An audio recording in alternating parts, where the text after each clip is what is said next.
All right, now if you are living in Cape Town, Durban or Johannesburg, you're going to want to listen to this interview as well. Brace yourself for another Eskom tariff increase. It comes into effect on the 1st of July, which is this coming Thursday. Capetonians, you're going to be paying 13.48% more. Durbanites and the Joburgers, well, we're all going to be forking out an extra 14.59%. That's going to hurt. The South African Faith Communities Environment Institute and other social justice organizations are condemning this hike. Let's find out where they stand on this and what we're hoping to achieve as I now speak to the Executive Director, Francesca de Gasperis. Francesca, good morning to you. I would imagine for lower income households, another increase of close to 15%, considering many would have lost some of their income, if not their jobs completely, can't put food on the table and barely can keep the lights on already when Eskom bothers to give us power. This is going to be a major issue for them. Good morning. Yes, we've already done research to show that many households are making tough decisions between food, toiletries and electricity. And that's only set to get worse with the worsening COVID crisis, with load shedding, with it being winter. It's a really tough time for families who are struggling financially. How are you hoping to try and take this fight forward? Because having spoken to a number of organizations over the years, the moment that NERSA grants Eskom an increase in their tariff fees, their tariff rates, there's so many different terms for it, there really doesn't seem to be much we can do. It's almost starting to feel like we're a bit powerless, ironically, against Eskom. Yeah, unfortunately, this rise speaks to structural issues within government around energy decision-making. We know it's been a problematic area for a long time. This is happening at municipal levels. They are the ones who can decide who gets a free energy grant or not, and they're just struggling to make ends meet. We've got increasing urbanization, so the government's plans around energy provision are just completely out of date.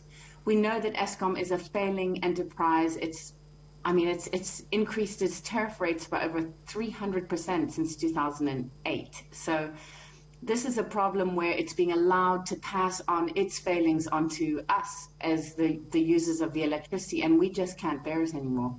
No, I don't think many people can, obviously, and I think for the majority of the country, it's the majority that can't actually bear this at all. But where is there a silver lining in any of this? Is there at all? Where does this fight go to next? South Africa's watching you, Francesca. Maybe there's something that you guys have thought of that perhaps somebody else has failed at or hasn't thought of yet.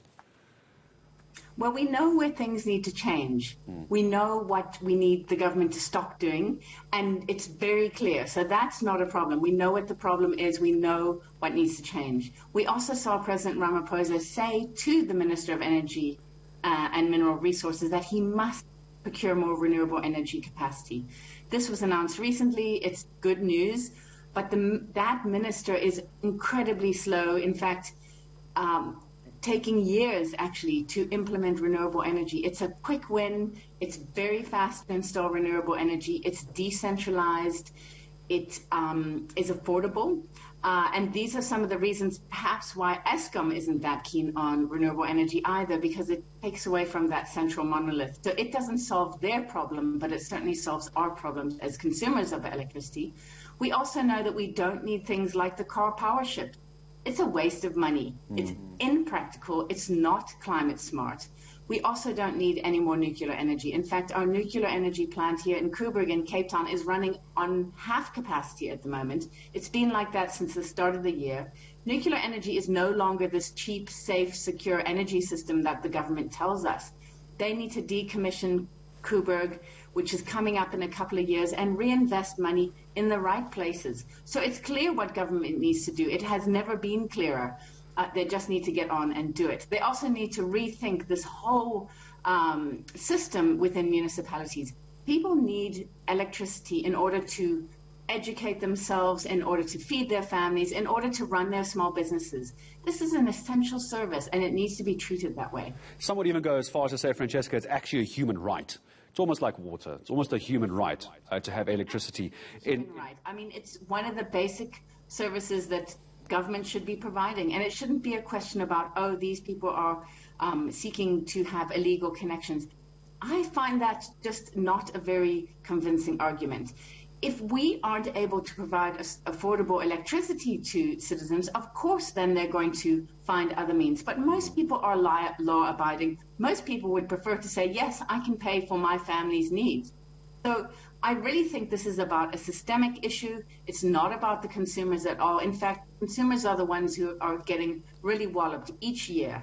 And yeah, we're very disappointed with NERSA. They should have fought stronger. They lost a court case in this instance, so there's nothing to be done about this electricity hike. But we really need to say no more, because Eskom's planning on doing this year on year.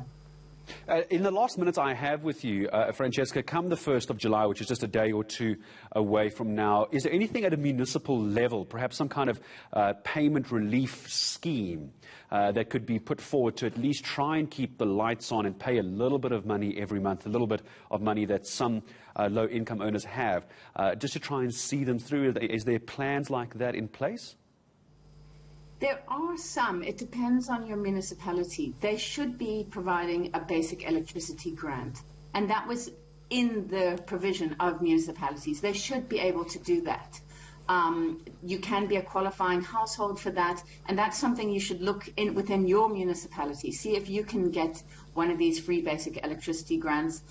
You've seen it in water as well. It's something that should be provided to us. So it's something that people can look into.